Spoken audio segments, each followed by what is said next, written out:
Hey guys, it's JohnRibs here with another Spireside chat today. I want to talk about Dagger Spray, and I'm going to talk about All-Out Attack is sort of the uncommon version of Dagger Spray, and Die Die Die is sort of the rare version of Dagger Spray. And I think, Die Die Die is almost always better than Dagger Spray. All-Out Attack is about the same level as Dagger Spray, and Dagger Spray is just, it's a solid common. It's a common that I will often pick up early on in a run with Silent.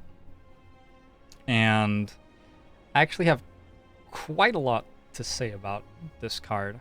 So I'm going to try to do it all in like under 15 minutes for you. Again, I think this is a good card. It's actually a pretty good upgrade. Going from 4 damage twice to 6 damage twice is plus 4 damage, which is above average for a damage upgrade on a 1 energy card. Compare that to Dagger Throw, for example. You get 3 damage out of this one.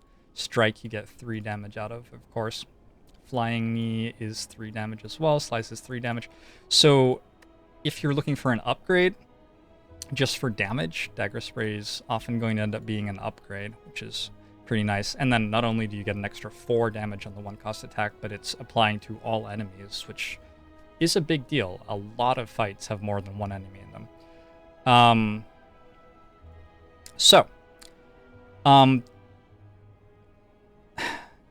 AoE in this game is something I value very specifically. I don't like go crazy insane about AoE attacks, because in a lot of like hallway fights and things like this, if you're able to power down one of the enemies and there are like 2 left, you're able to block as much as the other 2 are attacking for and just kill them more slowly and leisurely. So a single target attack, something more like Flying Knee, may actually be, more valuable in that situation for me, because getting down the first guy is more important. I think this is true very consistently in Act 1. I think the fights with a ton of gremlins, they can be trivialized. You guys know the fights I'm talking about? There are like hallway fights where you get 4 different gremlins. They can be trivialized by a card like Dagger Spray, and it will feel really good to play Dagger Spray, and it will just make the fight way easier. But also, if you're just using single target stuff, usually you only take damage on like turn 1 or 2 in that fight. Once you've gotten one of the gremlins down, usually you're fine. The same is true for the fights with tons of little slimes, and then the elite fight in Act 1 with 3 sentries. The elite fight in Act 1 with 3 sentries, I almost always just kill one of the outside sentries, because the 2 outer ones are in sync and the one in the middle is out of sync with those 2. So you kill one of the outer ones, and then every turn you just have one of them attacking you and one of them putting dazes in your deck, and you're just getting attacked for 9 every turn. Like, even with the dazes, you can usually work out a way to block or weaken the guy who's attacking enough that you take very little damage for the remainder of the fight. So in Act 1, generally, I don't think the AoE is that important. The one place in Act 1 where I think it's important is against the Slime Boss. So if you're fighting Slime Boss, Dagger Spray goes up in value. But, like, in general, the place I'm actually really excited about AoE is Act 2. And there is one huge reason for that, and that is the Gremlin Leader Elite fight. The Elite fight where there's the big Gremlin Leader, and he's a guy who can attack you for like 10 times 3 or 14 times 3, and he seems to do it fairly regularly. And he starts with 2 summoned gremlins, and he will summon more gremlins, and he'll shield existing gremlins and buff them and stuff like this. And the reason for this, and this is actually so important, it's like actually such a big deal. It's like this will save you like 20 health in that fight or something like that. If you kill his little gremlins, his AI far less highly prioritizes attacking you. He'll prioritize spending his entire turn setting up new gremlins, and then he may want to buff his new ones, and then you've killed them again with another Dagger Spray. So this fight is just made much, much, much easier by a card like this. And that's really important. That can be a terrifying, terrifying elite fight in Act 2. So having AoE specifically for that fight is actually a big deal, in my opinion. Man. Yeah. For me, that's the tiebreaker. Like, that one specific fight. Without that one specific fight and that quirk of one specific enemy's AI, like, I would think this card was, you know, so-so. I'm, like, all right with taking it. It's okay. You know, it's just a damage card. It just deals damage, and it's okay at doing that. But with that fight considered, this card rockets up in value for me, and the same is true for all-out attack and for die. I think it's just, yeah, it's very, very valuable for that elite fight. I really like being able to fight elites in Act 2 with Silent, because I think that my most successful Silent decks are ones which find strong relics and strong cards, and elites give you relic drops, and they give you like uncommon and rare card choices when you kill them. I believe the cards that are drawn from elites are rarer on average than the cards that are drawn for hallway fights on comparable floors. So yeah, Dagger Spray is part of like front-loading my deck with good damage for Act 2 elite fights, and that's a big deal. I've been talking for 7 minutes. Holy... Okay, anyway. Other things to say about Dagger Spray. It is just a source of damage, and that is quite bad in Silent. I've talked at length about Silent's mitigation. I made an entire video about Malaise and how good that is as an alternate form of mitigation, but quite commonly how Silent mitigates is like it plays a ton of cloak and daggers and deflects and dodge and rolls and backflips, and all of these block for a very small amount and cost, you know, 1 energy. And in this game, there are attacks which... There are enemies who basically attack you for a ton one turn and then nothing the next turn.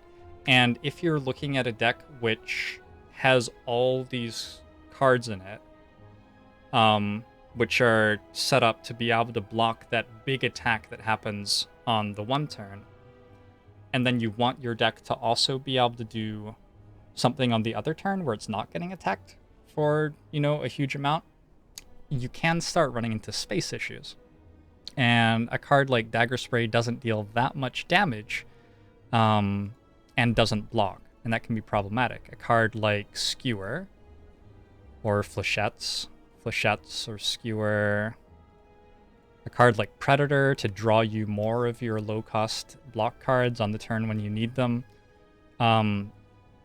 These cards can let you more efficiently turn one card drawn into damage, and that can be really nice. So often I do not want to load my deck down with cards like Dagger Spray as Silent because of how card greedy that mitigation engine is.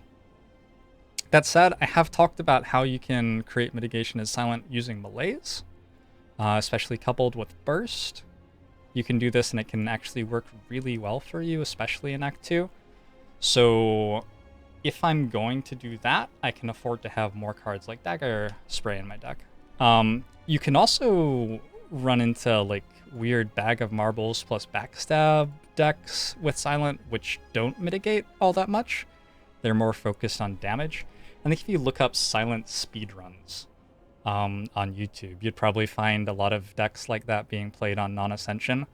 And if you like get really good cards for them, you can beat Ascension 15 with them as well. I have done this. You need like good cards and good relics basically, but I have done this and they can be very strong decks. And in decks like that, Dagger Spray goes up in value. So it's really hard, basically, when you're presented Dagger Spray. When you're presented Dagger Spray on the first floor, yeah, you just take it, sure. Unless there's something better, you need more damage in your deck. Dagger Spray is pretty good damage. It's nice to have the AoE. Why not? Take it, sure. It's not very good against the Lagavulin fight, but it's not that bad against the Lagavulin fight either. That's fine. When you're offered Dagger Spray on like the 10th floor though, and you've already put attack cards in your deck, that can become a very large inflection point for you. And typically what I'm thinking about when deciding whether I want that 10th floor Dagger Spray or not is, one, is this a deck that I think is ever going to be able to kill Act 2 elites? Because if I don't think it can kill Act 2 elites anyway, if I think it's a deck that's just going to have to avoid Act 2 and hope to get an easier boss fight or hope to stumble upon combos which kill bosses very reliably, then there's not really that much point in bloating the deck with Dagger Spray. It would be better to leave more space in the deck for the mitigation engine and for whatever combo pieces or powers or whatever strategy I'm going to use to, kill an act boss. A cool thing about only having to kill one act boss every act, rather than having to kill like 2 or 3 elites plus an act boss, is that if you just use the campfires for healing or whatever, you can use your health pool as a lot of your mitigation. But if you're trying to kill elites as well, using your health pool as mitigation it's iffy, because you're likely not sustaining enough unless you have good relics to sustain you. So yeah, if I don't think I'm ever going to be able to kill Act 2 elites, probably Dagger Spray is not going in my deck on the 10th floor. If I do think, yeah, probably I'm going to be trying to kill Act 2 elites, then Dagger Spray is a card that I'm pretty excited to hit at that stage in the game. And I'm expecting my deck overall to just look a lot different by the end of the run if I'm doing that. It's going to have a lot more relics in it. It will probably have fewer upgraded cards proportionate to upgraded cards. And I'm going to be looking for, some combos in that deck that just give it a ton of strength. If I get like a relic like Shuriken or Kunai, one of the crazy, crazy strong relics that just scale for you, by themselves, then hey, that's cool. I've basically solved the run. But there are other things, like that's the sort of deck which Dead Branch is going to be really good in. It's not necessarily a perfectly consistent relic, but it's a relic that is insanely powerful, and if you add it to a deck which is already just full of good relics and fairly strong cards, it's going to just provide you enough value over a boss fight to almost always win it for you.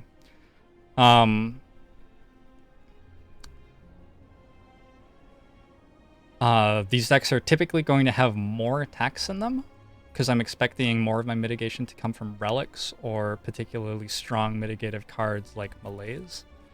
And they're going to be focused more on killing fights quickly, as opposed to, blocking enough to survive fights for a long while your damage engine of whatever sort it is gets going.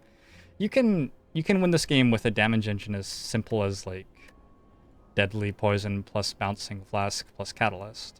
That's fine, but it may take you a while to get that set up in fights, and so yeah, you have to work out what you're doing while you get that damage set up. In these decks, probably my damage is trying to be more front-loaded, so it's probably going to be cards like Dagger Spray, cards like Finisher, and it's trying to kill hallway fights before they can attack its weaknesses. Basically, it's going to be less consistent, but if it can kill you on turn 1 or 2, that doesn't matter that much. And in a boss fight, hopefully it has enough max HP to do fine, and the relics that it's getting are probably fine. This is a huge, inflection point in a lot of runs. It's one that I'm still exploring, because I think many people have had, debates, maybe amongst themselves or with others, about in Slay the Spire, am I meant to build a small, tightly knit, well-groomed deck, or am I meant to just focus on a larger deck that just adds stronger and stronger cards? And the truth is, sometimes you should build a smaller one, and sometimes you should build a larger one, and I think for Silent on Ascension 15, that's incredibly true. And when you're faced with a Dagger Spray on the 10th floor, that's one of the huge inflection points where you're deciding which way you're going this run. and it's a really big decision. It's one that I'm still not 100% comfortable with making, and it can be really tough. Usually as I'm making the decision, I feel very out of control and lost and, you know, not convinced that things are going to go right for me. And it's not a great feeling, but I feel like you need to be able to make that decision if you're going to maximize your win rate with Silent on Ascension 15. You just need to be able to recognize, when am I playing a deck that's in a situation where it should be bloating itself with a dagger spray, and when am I not? And I hope that I've given you 15 minutes worth of chat about that decision, and hopefully I've given you some information that will help you make it yourselves, or at least you can get thinking about it and start thinking about what things you think are important in it. Obviously, I didn't even talk about Dagger Spray itself that much. I talked about the elite interaction with AoE cards, which I think is really important, but I haven't talked about how it like scales twice with strength that you get, or how it procs Envenom twice. Envenom applies poison, so that can be sort of a cool thing. It's important to recognize that if you're fighting against the transforming guy as an Act 1 boss, and he has bronze scales turned on, those actually only hit you one time when you play Dagger Spray instead of twice.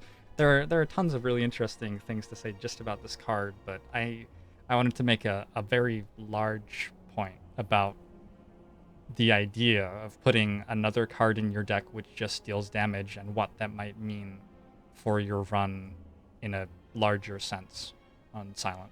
So, thanks for tuning in. I hope you enjoyed the video and the chat. Let me know what you think in comments.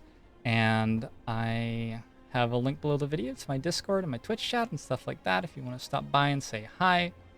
I hope you're having an awesome week. It's like Tuesday.